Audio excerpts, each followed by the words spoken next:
This is my 8.2 foot inflatable dinghy made by Briss. I've used it a couple of times, but honestly, I'm not sure how I can store it on the boat. So today's mission is going to be to come up with a way to be able to hoist it on the deck and hopefully store it on the foredeck, where I'm hoping it won't be in the way. Alright, so to be able to lift that thing up onto the deck, I think I'm going to need a block and tackle. And I don't actually have one, but I've got a couple of pulleys here. I've got a fiddle block, and I've got this nice block here. It's our old stuff that came with the boat, but I think that's all I'll need. Maybe some way to connect these things to where they need to go. So either some shackles or some carabiners. Hopefully I'll have one of those. All right, so found some scrap line because I got to lift the dinghy about 8 feet from the water up over the deck. So 3 times 8, that's 24. This will just barely make it. I could use this, but it's Dyneema, so it's super slippery. I don't really need the extra strength.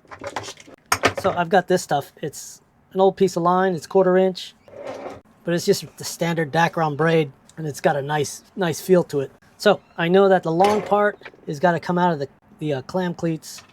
These things work? Yeah. So it's got to go through there. This is always confusing for me. And then it's got to go through this one, and then through the smaller one on the main block. So this block will be the top block, and it'll be attached to the spinnaker halyard. And I think I got to attach this end to the spinnaker halyard too. So I'll just put a bowline in this, like so. And I hope that does it. Yeah, I think that's going to do it. That looks like it's going to do it. Alright, next step is to attach it on deck. So I got bubbles tied to the back of the boat, and we're out of the slip. And I'm motoring to a nice quiet spot where I can anchor off and practice lifting this thing up onto the deck. I don't want to embarrass myself in front of everybody at the marina. I waited a little too late to be able to get out here in time to experiment with lifting the dinghy. But I've got things buttoned up. I've got her tied to the side of the boat so she can't get hit from behind. And I've picked a really nice quiet spot. I've gone ahead and put my screen over my front hatch so I'm safe from mosquitoes. And I brought along a beer so I could relax, watch the sun go down.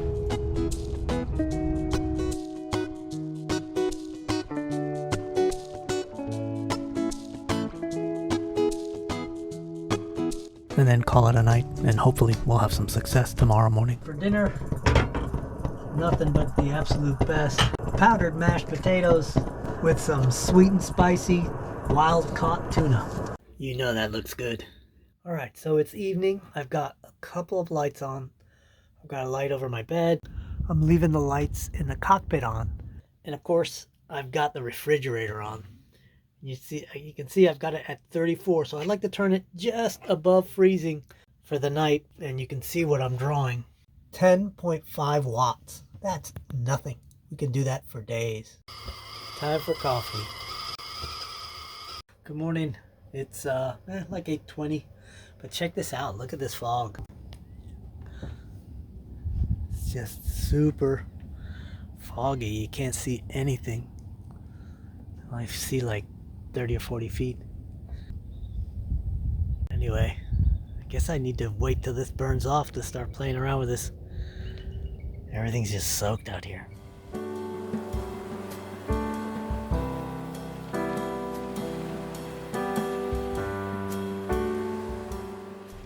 Well, we'll do an instant coffee this morning.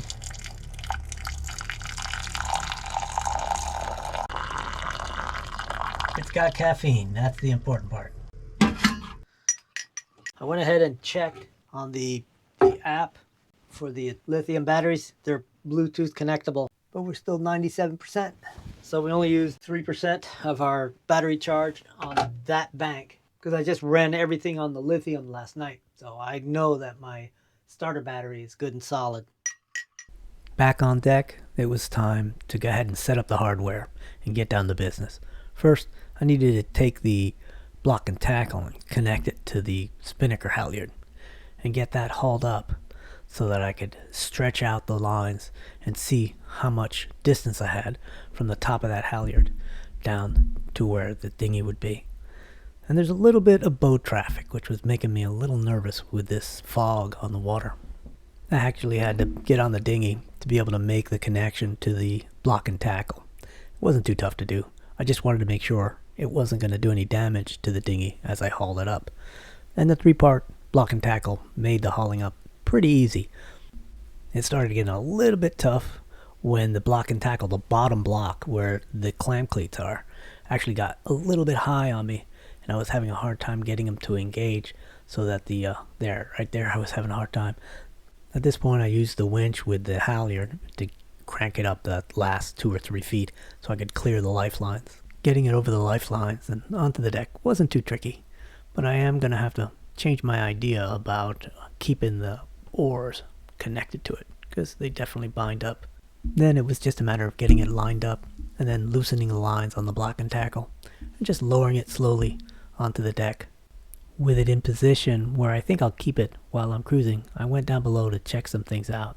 And here I'm looking at where it actually sits over my forward hatch, and I find out that I can't open the forward hatch. So I had to go forward and see where it was, and that seat right there is sitting on top of the hatch. So we're going to have to do something to protect the hatch. I made quick work of tying it down with some scrap pieces of cordage I had laying around. I'll probably use something a little hardier if I'm actually offshore. But my biggest fear wasn't that it would come off. It was more that it was going to be in the way as I was walking down the side decks. Well, welcome aboard, Bubbles. I got her on the deck pretty well. I mean, it was a little bit of a struggle, not too bad. I did have to use a combination of the winch and the 3-part tackle I made up to that point. And I do have to contend with these things now because I've got it strapped down, and I've got to make sure I don't sort of trip on these lines right here, because it certainly can get trippy. Ready to cruise back to wherever. We got a little breeze up, so if this continues, we're gonna cruise a little while, and then I'll find a place to anchor and drop her again into the water. Alright, there's very little breeze, but I'm gonna go ahead and just raise the mainsail, and we'll sort of sail off anchor.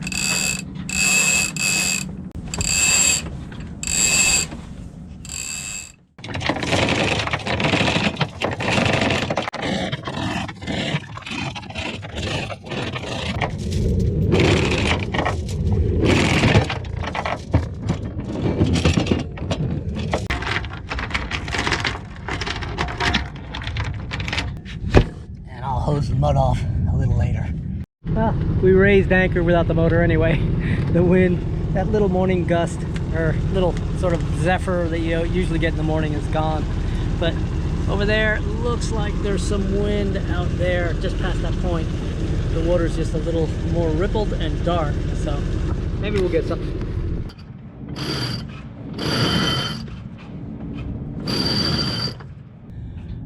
Alright, ghosting along, wing on wing.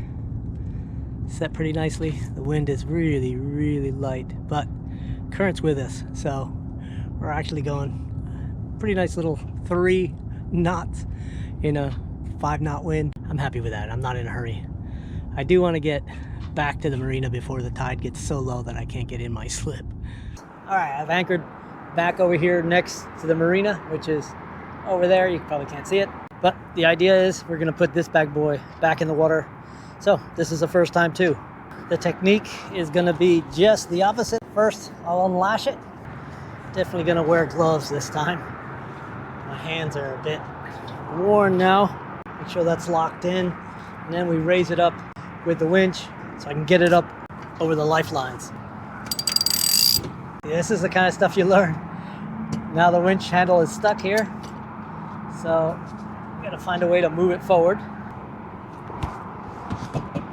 Going nice and slow because I basically don't know what I'm doing.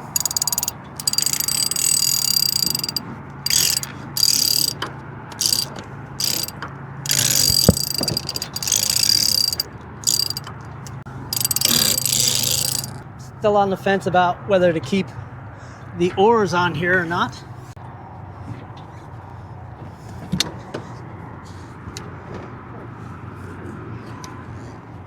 And I can begin to lower it. ease it down.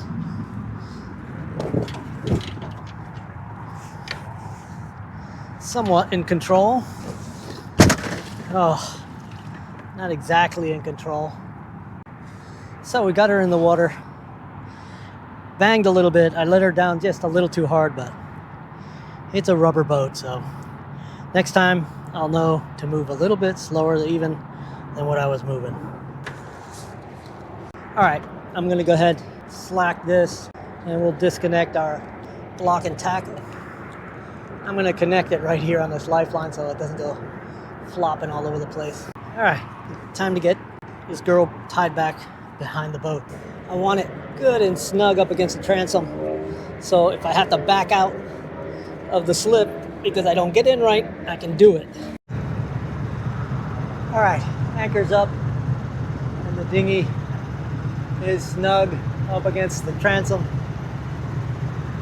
Now we just need to get ourselves into a slip.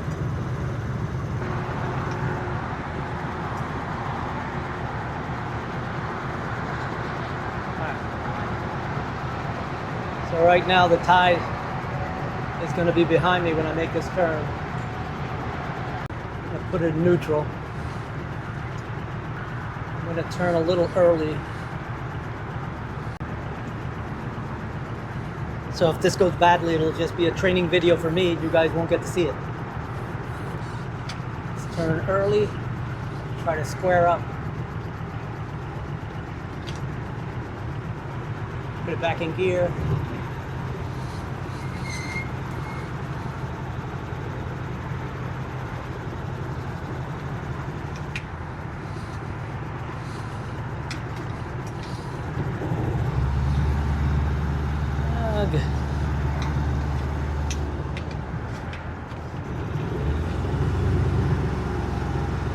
A little bit. Alright. We're kind of in. Oh no. I can't get in. Dang it. Man. Alright, well, I'm kind of 3/4 of the way in. I was able to get over the cross member with the keel, but I'm still not getting up on the bunks. So the bunks are holding me back. So we're gonna have to wait for the tide to come back up, which it's not even done going out. All right, well, I still have a lot of things to do, so it'll be a pretty busy waiting around. I have to button up the boat, put the sail cover on, get all that rigging from the dinghy out, and actually gotta row the dinghy ashore, pack it up, and put it back in my garage because I won't be using it for a few weeks. And I just want to say thank you to everybody who's here from my other channel, which is called The Engineered Angler. On that channel, I actually design and make fishing lures and go fishing with them. So if you're not familiar with it, go check it out. And if you think you can add a little bit to what I've learned on this trip, please go ahead and give me your advice. I'm wide open to it. The sailing part isn't really new to me, but the cruising part is new. So it's pretty complicated. There's a lot to it, and I'm just learning. And thank you for watching to the end. I'll see you on the next video.